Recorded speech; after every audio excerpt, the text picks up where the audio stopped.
Это «Атмосфера кино» и я ее ведущий Ринат Музафаров. Здравствуйте! В следующие несколько минут мы расскажем о главных новинках кинопроката, приведем мнение и обсудим последние новости индустрии. Будет атмосферно. В новом выпуске программы «Атмосфера кино» мы расскажем, с кем из голливудских селебрити лучше не ехать в одном купе, разберем, получилась ли новая, самая масштабная экранизация романа «Убийство в Восточном экспрессе» Агаты Кристи, приведем мнение и расскажем о других новинках этой недели.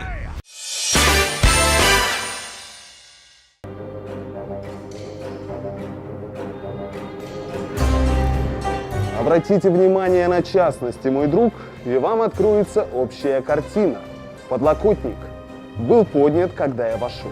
Здесь сидел либо очень толстый посетитель, либо пара влюбленных, что, вероятно, учитывая особый купаж женских духов и мужского дезодоранта, впитавшийся в обивку сиденья. Вопрос в том, почему они сидели здесь, а не тут. Очевидно, за поцелуями на заднем ряду боялись пропустить острые перипетии сюжета, исконно свойственные детективному кино. Вопрос в том, кто тот самый экранный детектив, если наш покорный слуга Шерлок Холмс не появлялся на экранах кинотеатров с 2011 года.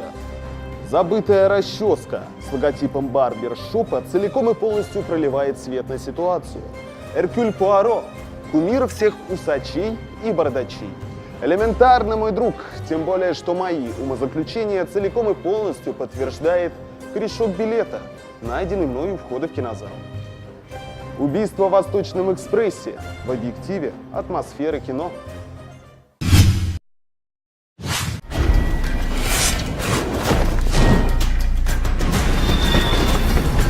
Любите путешествовать с комфортом? Восточный экспресс образца 1934 года, курсирующий по маршруту Лондон-Стамбул, точно придется вам по вкусу.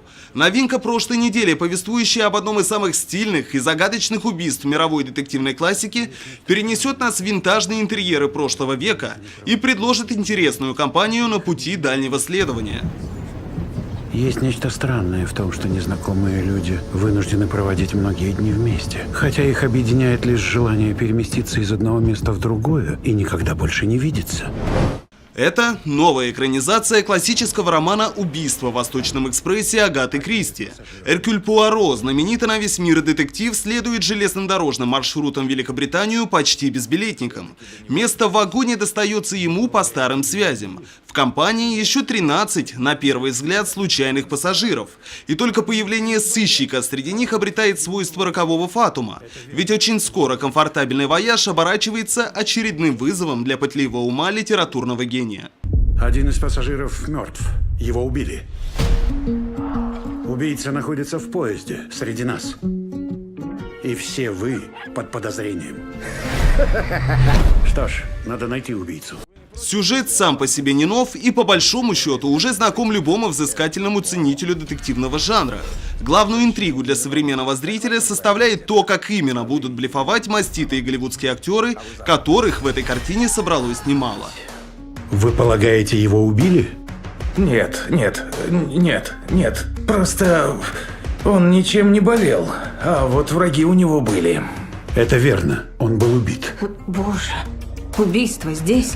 Кеннет Брана, режиссер картины и по совместительству обладатель шикарных пуароновских усов. Эта деталь не раз обыгрывается в самом фильме и явно свидетельствует о стремлении отдать дань уважения самой создательнице литературного образа Агате Кристи.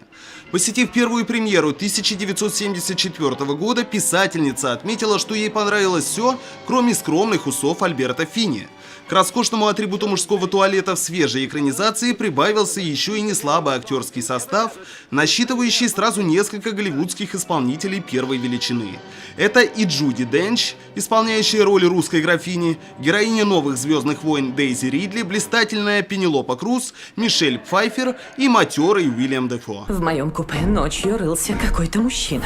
Вы уверены, что именно мужчина? Я знаю, что такое мужчина в спальне. Капитанствующий на борту черной жемчужины Джонни Депп тоже присоединился к списку пассажиров. Его персонаж, невзирая на соответствующий антураж, и здесь нельзя отнести к разряду манерствующих на английских мотив джентльменов. Его багаж почти под завязку забит скелетами, что дает почву бывалому гангстеру беспокоиться о личной безопасности. Вы не против, если я к вам подсяду? Вы всемирно известный детектив Эркюль Пуаро. Защитник невиновных. Так вас называют в газетах? А вы невиновны? А вы забавный. Поезд – еще один полноправный герой картины. Для съемок было построено сразу два варианта. Один для видовых кадров натурных съемок, другой с множеством деталей и расширенными коридорными пролетами в вагонах. Кеннет Брана снимал свой фильм на 65 миллиметровую пленку, и для громоздких камер требовалось лишнее пространство. Сам поезд был установлен на раскачивающейся платформе, дабы актеры в кадре испытывали естественную железнодорожную тряску. Кто держал в руке нож? Никому не доверяйте. Никому.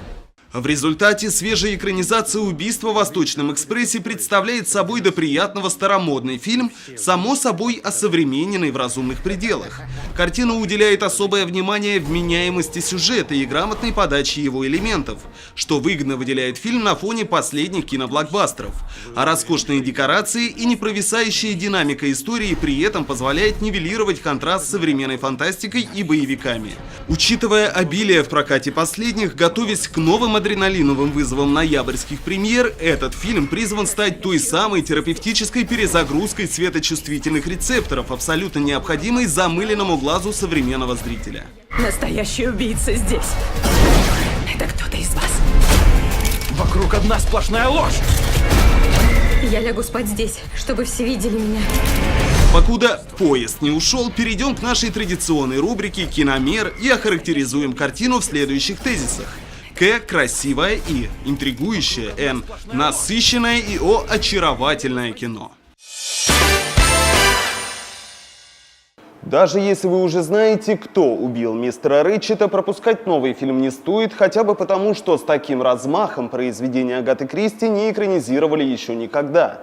Это роскошное костюмное кино, целая эпоха, отреставрированная с таким вкусом, что фильм начинает напоминать старшего криминального брата отеля «Гранд Будапешт».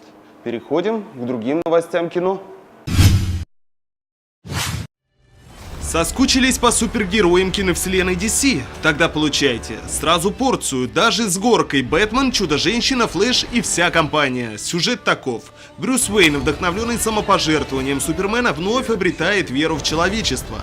Он заручается поддержкой новой союзницы Дианы Принц, чтобы сразиться с еще более могущественным противником. Бэтмен и Чудо-женщина быстро набирают команду сверхлюдей для борьбы с пробудившейся угрозой. Но несмотря на уникальный состав отряда супергероев, быть может, спасать планету от вторжения катастрофических масштабов уже слишком поздно. Лига справедливости выходит в прокат кинотеатра «Атмосфера» уже в этот четверг, 16 ноября. Тор Рагнарёк продолжает триумфальное шествие в мировом прокате. В своем новом сольнике скандинавский бог Тор возвращается в родной Асгард и обнаруживает, что действия его брата Локи, захватившего трон, привели к приближению наиболее страшного события – Рагнарёка. По легенде, это ознаменует последнюю битву Асгарда, последствием которой станет его полное уничтожение. В попытке предотвратить это событие Тору предстоит прибегнуть к помощи своего товарища из Мстителей Халка. Вместе им предстоит столкнуться лицом к лицу со злейшим врагом всех 9 миров – огненным демоном Суртуром, целью которого является исполнение пророчества о Рагнарёке и уничтожение 9 миров. Фильм доступен в прокате кинотеатра «Атмосфера». В жизни, как и в кино, достаточно тайн, разгадка которых, кажется, несет нам какие-то важные истины. Например, почему человечество так любит детективные истории? Возможно, это и есть тот самый пресловутый аттракцион, демонстрирующий нам противостояние высокого интеллекта и грубой силы, балансирующая на грани жизни и смерти. Надеюсь, нам удалось передать атмосферу кино, ну а тем, кто хочет полного погружения, пожалуйте на сеанс. Кино настоящее, лучше телевизора, это в нашем классе всеми признано. В следующем выпуске «Атмосферы кино» мы расскажем о том, под каким предлогом придется объединиться супергеройской команде DC и не постигнет ли этот анклав та же участь, что и предшествующий им отряд самоубийц.